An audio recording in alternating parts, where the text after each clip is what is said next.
Today on the USA News, is China playing both sides of the Iran-Israel war for its own benefit? Plus, Israeli Prime Minister Benjamin Netanyahu says that China's role in the conflict could soon be a very big one. Get all the breaking details next.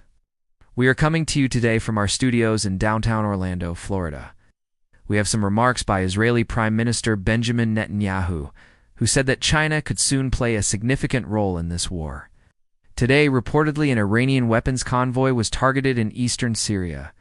It was traveling from Damascus to the Iraqi border. We don't know if the convoy was actually carrying advanced weapons. Now, China is obviously a close ally of Iran.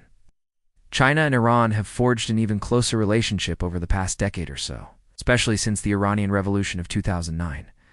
China sees Iran as an increasingly important ally in the Middle East. It's not only because of its oil, of course, which China needs desperately, but also because of its anti-Western or pro-resistance Axis credentials. So folks, you can see how China is playing both sides of this conflict right now. He traveled to Russia in May for a state visit, and he met with Putin and expressed his full support for the Russian president. Of course, that was after the International Criminal Court issued an arrest warrant for Putin. So clearly, negotiations are underway, and it seems that China could be playing a role in that as well. Until tomorrow, God bless you, and remember, never hold your peace. Again, folks, the bottom line is this. China is looking out for number one. It's all about business. If you enjoyed this episode and want to see more, make sure you go ahead and hit the like button and click subscribe for new episodes every weekday. And China needs Israel on its side economically and diplomatically. But at the same time, China has aligned itself closely with Iran, so stay tuned. Keep an eye on China and pray that God gives wisdom to leaders there in Beijing as they navigate these very treacherous waters. So Xi Jinping was very public in saying, "Hey, we support you, Vladimir. We know there's a warrant out for you. Forget about that." So that shows you the lengths that China is going to go to cultivate a relationship with Russia. And we know that Russia is arming Iran. A lot of those advanced drones that Iran has been using against Israel were provided by Russia. So you can see the pieces of the puzzle coming together here. It's cultivating close ties with Israel and with the UAE, and at the same time is aligned with Iran. He said that China's President Xi Jinping called him 2 weeks ago on October, and I quote, "He told me that China wants to help and asked what China could do. I told him that the Chinese know very well what is happening in Iran and what we have said publicly." Now, Netanyahu went on to say, and I quote, "I don't think China is enthusiastic about the Iranian aggression, but we shall see," end quote. So yes, China is calling up Israel's prime minister and saying, "Hey, we want to help. How can we help you?" Is China throwing Iran under the bus? Could this be a sign that China is changing its tune on Iran?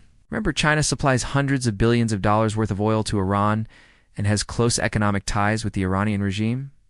So folks, stay tuned. Keep an eye on China.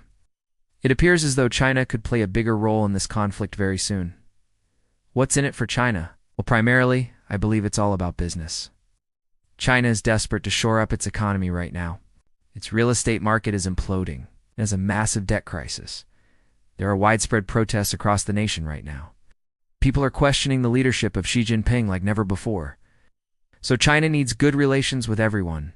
Israel, the UAE, Iran, Russia, the United States, everyone.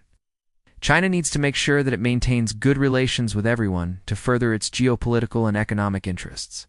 So China is getting closer to Iran, much to Israel's chagrin.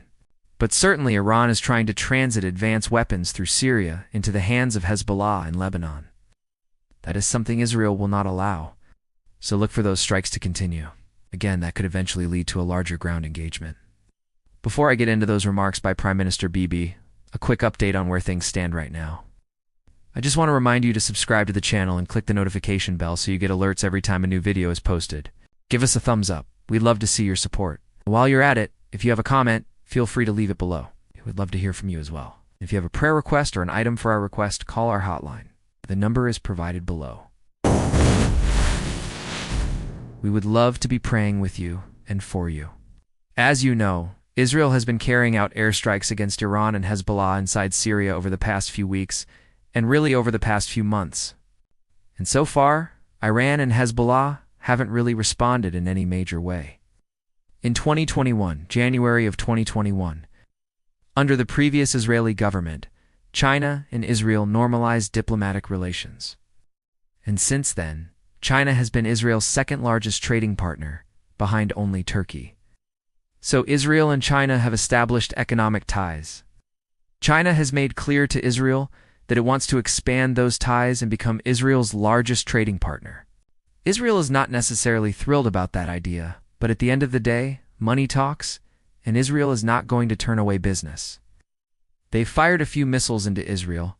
One of them killed an Israeli civilian. But for the most part, Iran and Hezbollah have not really escalated things significantly since that October 7th attack. So what gives?